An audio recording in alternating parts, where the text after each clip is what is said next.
அவர் முன்னெடுத்து வச்ச அத்தனை கரப்ஷன் மூலமா தான் இன்னைக்கு எல்லா கம்பெனியும் வேற ஒரு ஸ்டேட்டை தேடி ஓடுறாங்க.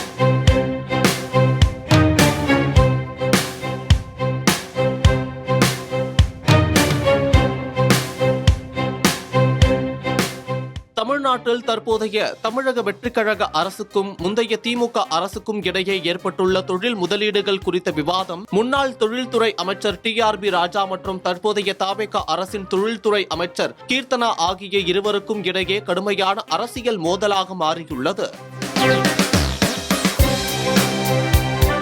TRB ராஜா இன்னும் தன்னை தொழில்துறை அமைச்சராகவே நினைத்துக் கொண்டு வாழ்ந்து வருகிறார். மக்கள் மாற்றத்தை விரும்பி அவர்களை வீட்டிற்கு அனுப்பிவிட்ட யதார்த்தத்தை அவர் ஏற்றுக்கொள்ள வேண்டும். எந்தெந்த நிறுவனங்கள் எந்த காலகட்டத்தில் முந்தைய அரசின் தாமதங்களால் ஆந்திராவுக்கு சென்றன என்பதற்கான தேதி மற்றும் காரணங்கள் அடங்கிய ஆதாரங்கள் புதிய தவேக அரசிடம் தயாராக உள்ளன. சட்டமன்றத்தில் இதை பற்றி யார் கேட்டாலும் ஆதாரத்துடன் நிரூபிக்க தயாராக இருப்பதாக சவால் விடுத்துள்ளார். முந்தைய அரசின் தவறான பொருளாதார கொள்கைகளால் மாநில வளர்ச்சி பாதிக்கப்பட்ட நிலையில் தமிழ்நாட்டை $1.5 டிரில்லியன் பொருளாதாரமாக மாற்றுவதே தற்போதைய முதல்வர் ஜோசப் விஜயின் இலக்காகும். முன்னாள் திமுக தொழில்துறை அமைச்சர் தற்போதைய தவேக அரசை விமர்சித்து வெளியிட்டுள்ள அறிக்கையில் முந்தைய திமுக ஆட்சியில் ₹3 லட்சம் கோடி முதலீடுகள் மாநிலத்தை விட்டு வெளியேறியதாக தவேக அரசு வெளியிட்ட அறிக்கை சிறுபிள்ளைத்தனமானது.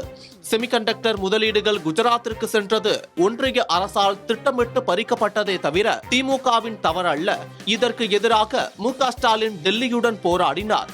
இதை மறைத்து திமுகவை குற்றம் சாட்டுவதன் மூலம் தவேக அரசு பாஜகவுக்கு சேவகம் செய்கிறது. மு.க. ஸ்டாலின் தலைமையிலான திராவிட மாடல் ஆட்சியில் ₹12.6 லட்சம் கோடி முதலீடு உறுதிமொழிகளும் 36 லட்சத்திற்கும் மேற்பட்ட வேலை வாய்ப்புகளும் ஈர்க்கப்பட்டன. இது முந்தைய அதிமுக ஆட்சியை விட 5 மடங்காகும். திமுக ஆட்சியில் தமிழ்நாடு 2024-25 11.2%, 2025-26 13.16% இரட்டை இலக்க பொருளாதார வளர்ச்சியை பெற்றது.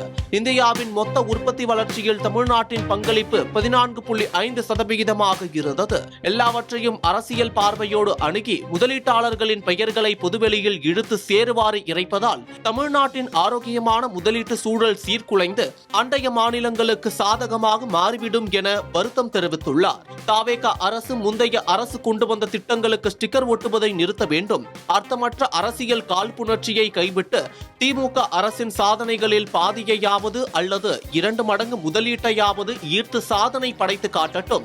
இந்த ரீல்ஸ் கோஷ்டி அரசு திமுகவிடம் இருந்து கற்றுக்கொண்டு அதில் 10% பணியையாவது உருப்படியாக செய்ய வேண்டும் என்று தெரிவித்துள்ளார். தமிழக அரசியலில் தவேக மற்றும் திமுக இடையே தொழில்துறை வளர்ச்சி மற்றும் முதலீடுகள் தொடர்பாக எழுந்துள்ள இந்த நேரடி மோதல் தற்போது பெரும் விவாத பொருளாக மாறியுள்ளது.